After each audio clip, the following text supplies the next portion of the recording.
In 2007, a letter landed in 96 million American mailboxes. It began with a simple, chilling sentence. Your payment card has been canceled due to a security incident. This wasn't just an inconvenience.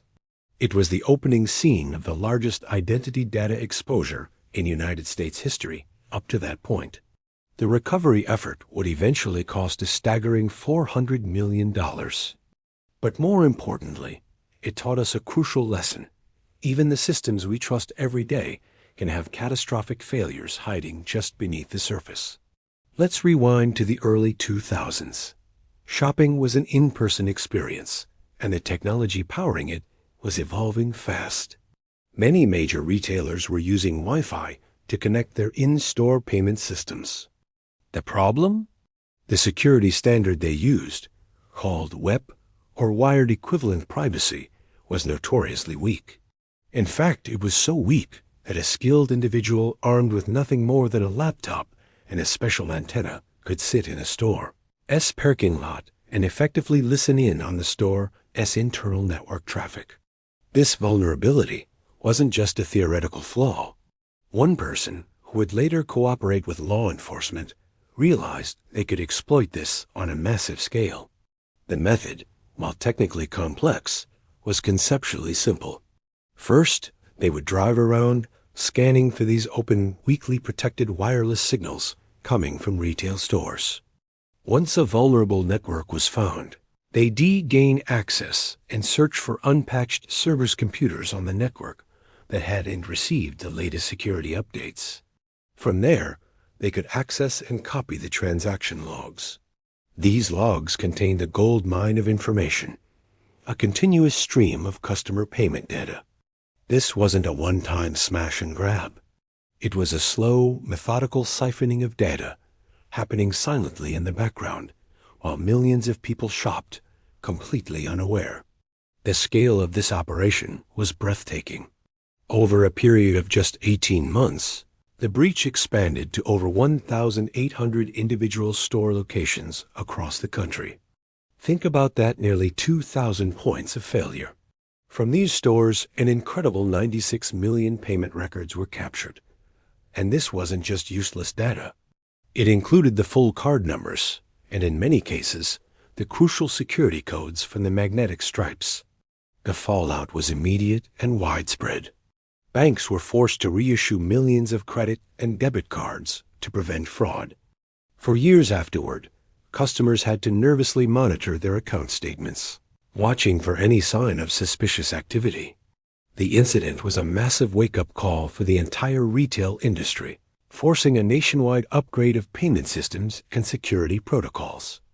By 2008, federal investigators, piecing together digital breadcrumbs from across the country, finally traced the activity to a single hub in Miami, Florida.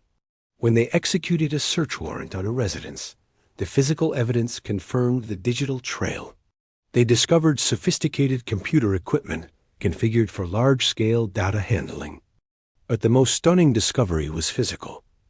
$1.2 million in cash, which was legally seized on the spot.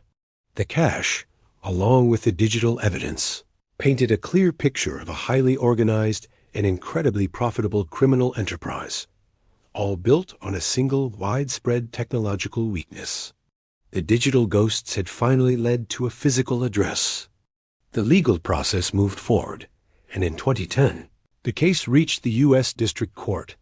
The sentences reflected the severity of the crime. The lead individual responsible for orchestrating the breach was sentenced to 20 years in federal prison. Two of their key associates received sentences of 5 and 7 years, respectively. The total damages were assessed at that mind-boggling figure of $400 million. But the impact went far beyond the courtroom. This case became a primary driver for regulatory change. It directly led to major updates in the Payment Card Industry Data Security Standard, or PCI-DSS. New federal rules were put in place, mandating that all retailers use much stronger encryption, effectively making the old, weak WEP standard obsolete for commercial use. The massive breach had forced the entire industry to get serious about security. So, what can we as individuals learn from this massive decade-old security failure? Let's boil it down to 3 key takeaways. First, your own Wi-Fi matters. The same principle applies at home. Make sure your home router is protected with the strongest available encryption, preferably WPA3. Never use old standards like WEP or leave your network open. Second, actively monitor your accounts. In the US, you are entitled to free credit reports, and you can even place a free credit freeze with the major bureaus. A freeze is one of the most powerful tools you have to prevent new accounts from being opened in your name. Third, remember that laws and standards evolve because of events like this. The security features we take for granted today were often born from past failures. Staying informed about these issues helps you understand why these protections are so important. In the end, this story is a powerful reminder that data security isn't just a job for experts in a server room. It's a chain of trust that connects all of us from the largest corporation to the individual shopper. One weak link, one outdated piece of software, can have a ripple effect that touches millions of lives. The threats are constantly evolving, but so are our defenses.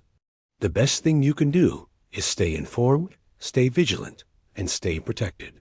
Thanks for watching. If you found this breakdown insightful, please consider liking the video and subscribing to the channel for more deep dives into the stories that shape our digital world. Stay safe out there,